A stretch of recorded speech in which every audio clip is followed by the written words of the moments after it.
comes to Netflix's adaptation of Avatar The Last Airbender, I'm going to be completely honest and say it's quite a decent watch. Now, it's far from perfect, but it is enjoyable. Starting with the positives, I have to say I enjoyed its way of approaching the story and keeping a very linear approach compared to the cartoons. I also enjoyed how dark the show actually is. Now, that's not to say the original source material isn't. It does have a lot of dark elements, but I think the humour somewhat masks it, whilst this show goes in fully with the dark visuals. We see the Fire Nation even burning people alive, just showing how dark the Fire Nation truly are and the tone this show is setting up. Now, to me, visually this show is beautiful to look at. Not only the scenery and somewhat the outfits that people are wearing, but also the creative camera angles we get throughout the show. Again, it just looks beautiful. Seeing how the characters bend was one of the most things I was intrigued to see, as it was actually a bit of a worry of mine when this show was coming about, because it could go so badly, but I think they did an astonishing job. I really enjoyed the fact they added more depth and background to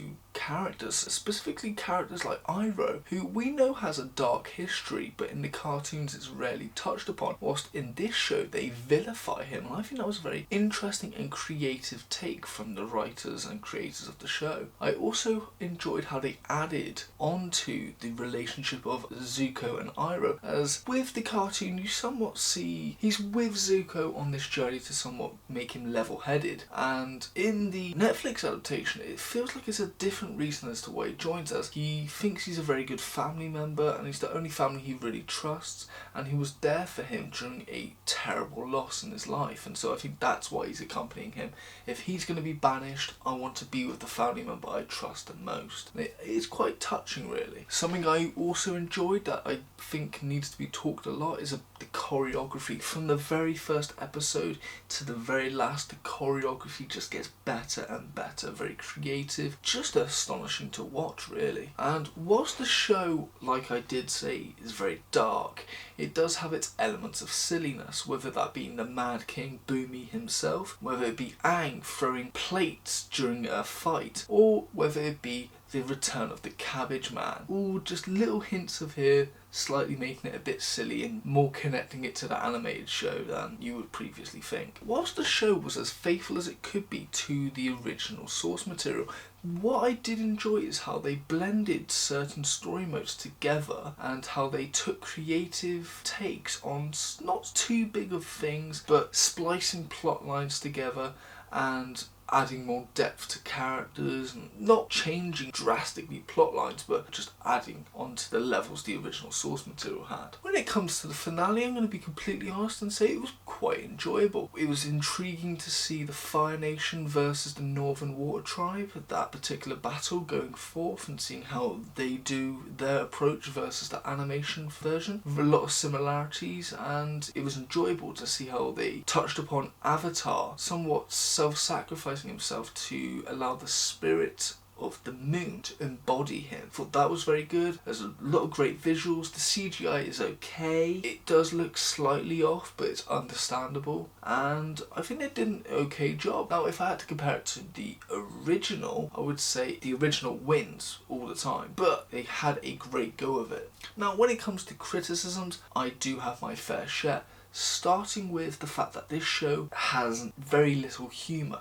Now, I kind of understand that to an extent, because they are trying to separate itself from the cartoon. It wants to set its own tone. I completely understand that. But at the same time, the humour is the charm of the show, and sadly, removing the humour, you just got a really serious story, and it's quite a shame really that this show is nearly non-existent with humour, especially when it comes to the character of Sokka. He's not the funny guy. It's sad to say that, really. My next critique is on the Mad King, that being Boomy. Now, I enjoyed the plot line, but I felt like his character was so out of place for what they have set up. Now, in the animated show, his character makes sense, not only for plot plot, but because he is an old man who's quite juvenile, and as a kid watching that, it's quite funny. But with the tone that they have set out for this show being very serious and dark, his character makes no sense. My next critique is I found it very odd how throughout this entire series we never see Aang attempt to waterbend,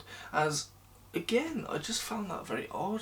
He's supposed to be the Avatar learning the elements, and I thought water would be the one he starts out with most.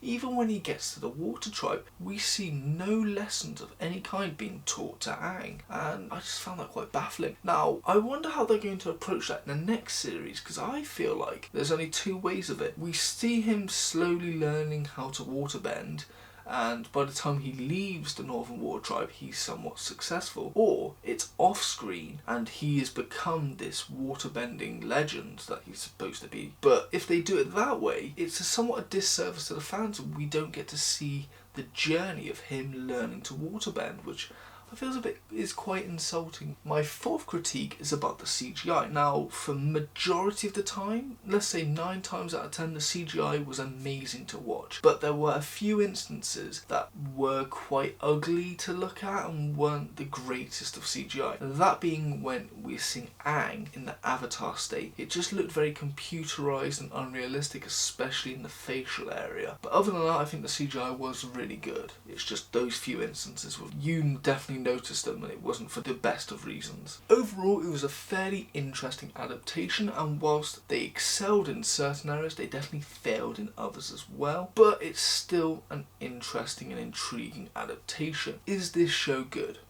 I'd say it's quite good. Rating wise is a 7 out of 10. Now, when it comes to would I rewatch it, I'm going to be completely honest and say no. I will not be rewatching this season at the moment, but because of this series, it has made me go back and look at the animated show for comparisons, and I think that's a good sign of this show, but then that's just me. Now, when it comes to recommendations, of course I recommend the original material, that being the animated show, not only because of the animated show is the first source, but also because they get to explore, they get to do background on certain characters that this show couldn't do. It got to explore a bit more, which the adaptation didn't, because it's sticking to a particular plot and it feels very limited with the time constraints and all that. Definitely check that out. My next recommendation is slightly left field, and that is Blue-Eyed Samurai. Not only because of the fact that it deals with war, not only because certain characters being quite similar, but also because of the tone. Whilst the animated show had its humour but also a bit of seriousness, this one is definitely more seriousness with pinches of humour, and I feel like Blue-Eyed Samurai also has that. The main difference between the two shows is Blue-Eyed Samurai is definitely not for children, especially with the violence and sexual images that you see throughout. Those are my recommendations. This has been my review for Netflix's adaptation of Avatar The Last Airbender. Thank you for watching. If you have enjoyed, please like and subscribe, but most importantly, thank you and have a nice day.